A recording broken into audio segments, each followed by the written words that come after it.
The 18 partners, in fact, as I mentioned, led by the city of Vienna, or Vienna Waterworks, and we have from Austria 3 partner, ministry, municipality. You can see the list. I will not read, of course, all.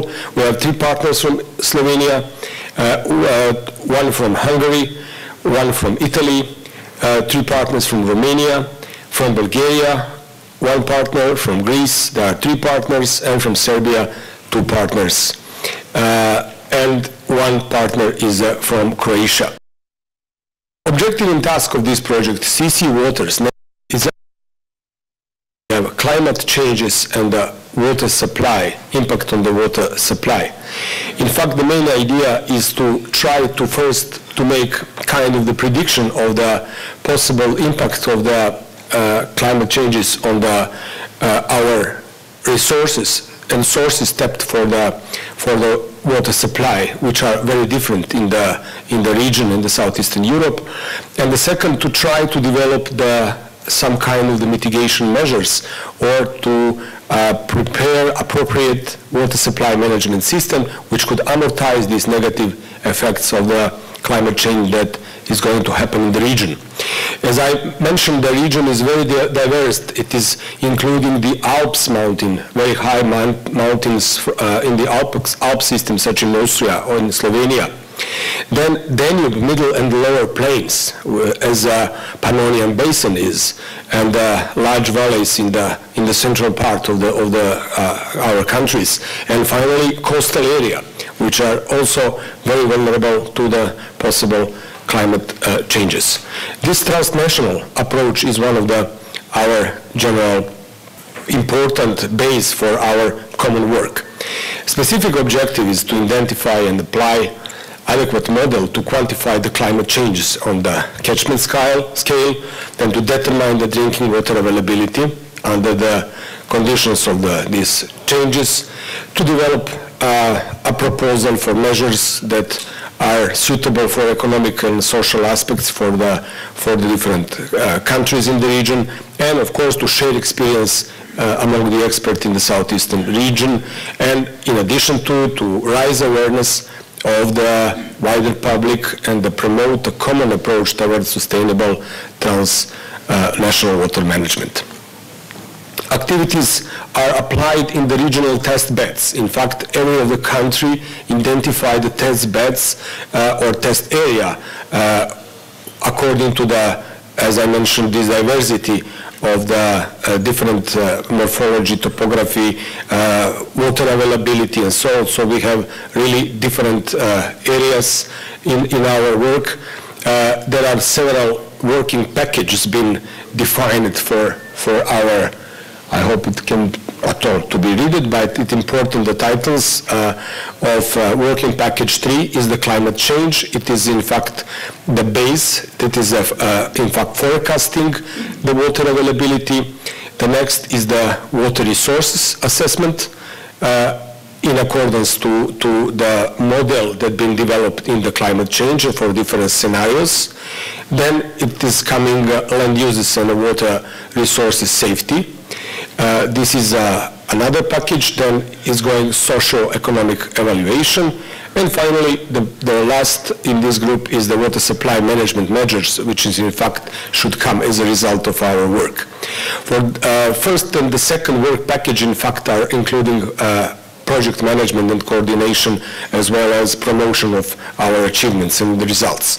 So in case of the climate change, this is a working package that's been already completed. It is important that I'm speaking in the middle of the project implementation, so we don't have all results and we cannot comment all aspects of our project, but some generally are already been undertaken and some others are at the moment ongoing. For example, this working package number 3 with the including climate change and forecasting, it is already done. And I will just pass very quickly through. The one which we see now, working package 4, it is already mostly drafted and done. Working package 5, land use 2. Then we are now moved to the more interpretation of the results we obtain and appropriate measure we are trying to developing in the umbrella of this project. Also reporting and dissemination of the knowledge is our task, and you can see the general schedule. As I mentioned, number 3 is ready, number 4 and 5 are close to be completed, number 6 and then number 7 will be done until the end of the project, which is scheduled for May 2012. In total, we have 25 test areas, 1 to 5 from the country, per country. So very diverse, as I mentioned, sometime in the high mountains, including the karstic aquifers, like in Austria or in Serbia or in Greece. Some other are in large porous or intergranular aquifer, such as in Mura Valley in Slovenia, or in the Avisos River near Thessaloniki. Some other are in the plain and in the hills in the plain, like in Pannonian Basin, like Hungarian Chus or our colleagues from Italy. Summary table of this test area and some results been already done. Some of the very important springs, such as I can see and I can say sometimes the prince of the springs, this Kaiserbrunn, from which supplying water to Vienna for more than 140 years now, and we had also opportunity recently to visit this source. It is included, and its catchment is also part of this project and evaluation of the results. Also, Ljubljana water supply, Belgrade water supply is one of the test area, very large source in the alluvium of Sava, or water supply of Thessaloniki, which are in fact is a combination of the 3 different kind of the sources: surface water and the groundwater.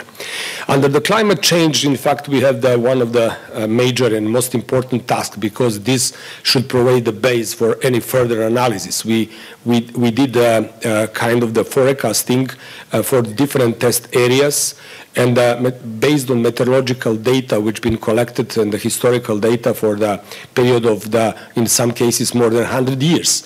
Our prediction is reaching the year 2000 or 2100.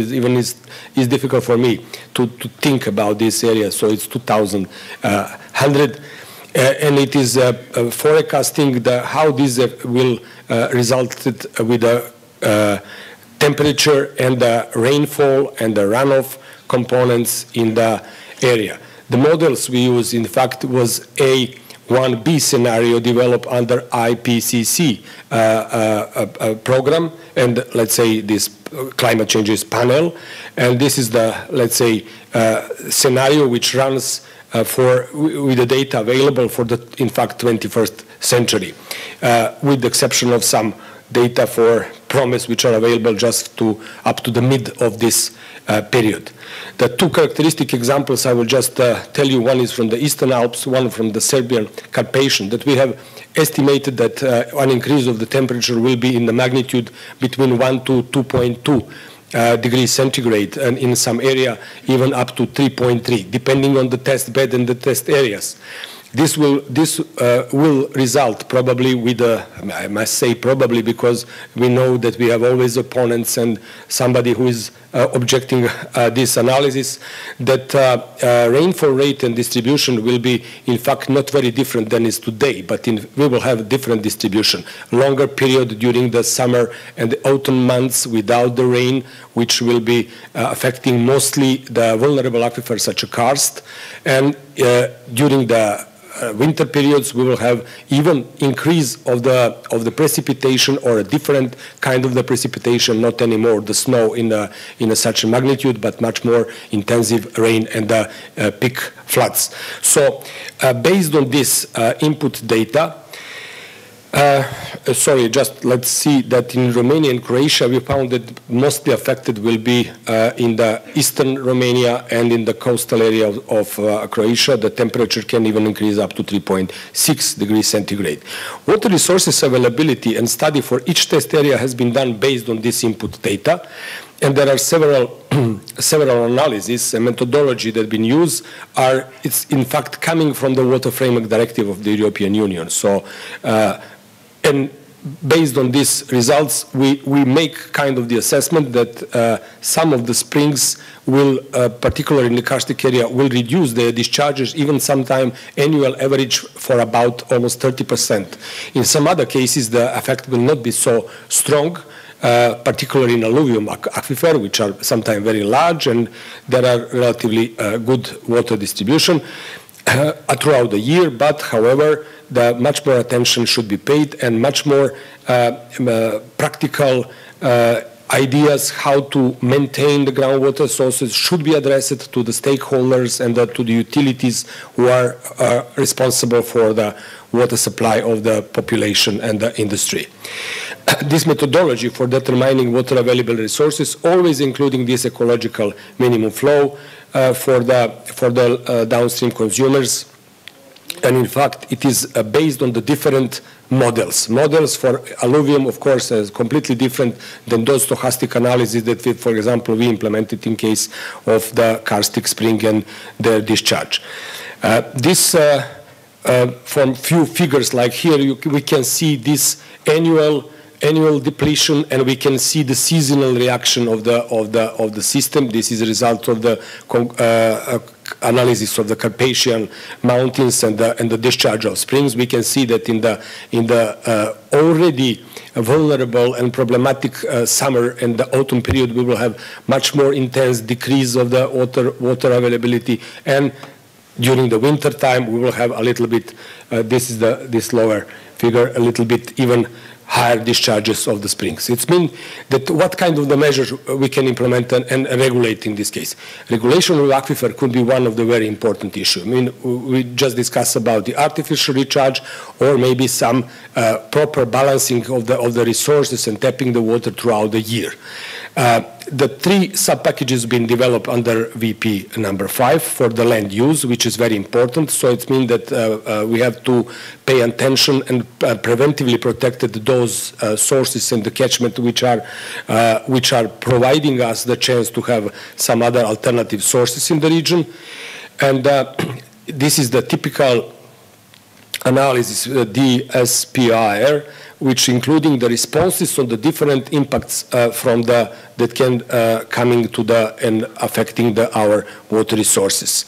In the area, as I mentioned, it is very diverse, including the high mountains and the lowland, and there are, of course, will be all this put in consideration when we provide some advices and defined or proposed mitigation measures. This is now just exactly this working package number 6 is ongoing, and an economic analysis of water management and land use changes, including those different scenarios. And finally, water supply management measures is just last package that we are now working on it, and more or less we found that results that we obtained from the previous working package provide us a sufficient amount of the data that we can somehow move to this last step of the program, and to try to put all this integrated into water supply management system for a region.